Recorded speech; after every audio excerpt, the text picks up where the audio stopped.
So recently Josh thought it would be really funny to turn the scan of my head into a soap dispenser. So we got in the soap dispenser that Josh ordered for this project, and basically there's an infrared light here and a receiver up here, so when you put your hand in between those two pieces, it turns a motor and squirts out some soap. So basically we just have to rip this thing apart and pull out all the components that we need.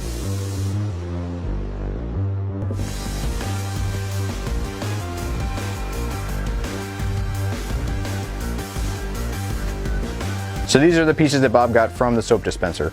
We're going to arrange it in pretty much the same configuration, and we're going to fit it inside the head. Now this was a test print that didn't work really well, but it still gives us a rough idea as to where everything needs to sit. We got the broken down pump from Bob, and now we have to figure out how to put all those pieces inside of the 3D printed head. To do that, we're going to use a program called Mesh Mixer. And in Mesh Mixer, we can take the high quality model and we can chop it up in different planes and reduce the facet count so that I can use it in Fusion and do all the modeling from there. Now that we've broken down the model in Mesh Mixer, I've imported it into Fusion 360, but in order to manipulate it, you have to turn off the timeline and you have to transfer it to a solid shape. Now that we have a solid shape, you can see that it's made up of a bunch of triangles. This is one of the drawbacks of having to use Fusion because it can't handle that complex model. We're almost done editing the model. I've flattened the back of the head so it can sit against the wall. I've also added some keyhole hangers, and we've taken away the places on the inside that will house all the pump components and the hoses. The last thing we need to do to the model is to finish off the top. And because this is a reservoir, we're going to have a place to be able to fill the soap up when it runs out. So I cut a hole in the top of his head, and then I'm going to print a hair plug to cover that spot. Last thing to do is to send Bob's head to the 3D printer. Because it's already in half, it makes it easier to print, so we're going to do 2 prints on a tall printer. I got the first half of the head off the printer and it looks great. I want to make sure that all the components can fit inside and that our geometry is correct before we start the second half, because this took about 30 hours to print. We've got the other half of the head printed out on the 3D printer, and we started to fit everything in place and figured out all the places we need to extend the wire. So we're going to desolder a few components, extend the wires so we can get all the pieces in the right place.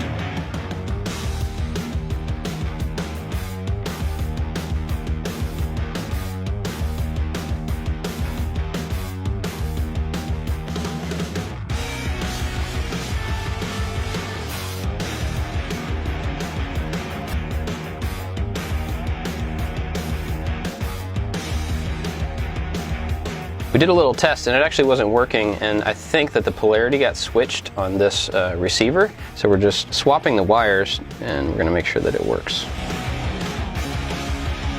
So it's all dry fit together, everything is in place, but currently we can't turn it on. All those buttons are hidden down in these holes that Josh put in.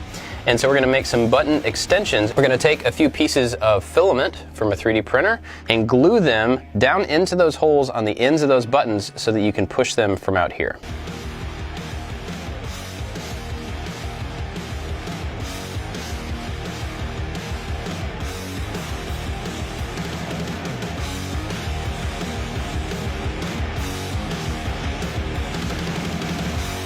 And here I'm using some hot glue to fix the 2 halves of the head together.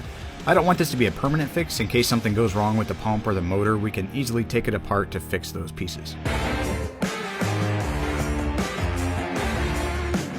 So we've got everything put in place and it's all tested. It seems to be working. So now we're going to paint it. And before we paint it, Josh is taking out the batteries and also going to cover up all of the LED stuff that's exposed with some masking tape to make sure we don't paint over those things. At this point, I got in a rush and used hot glue as a seam filler. It did not work out.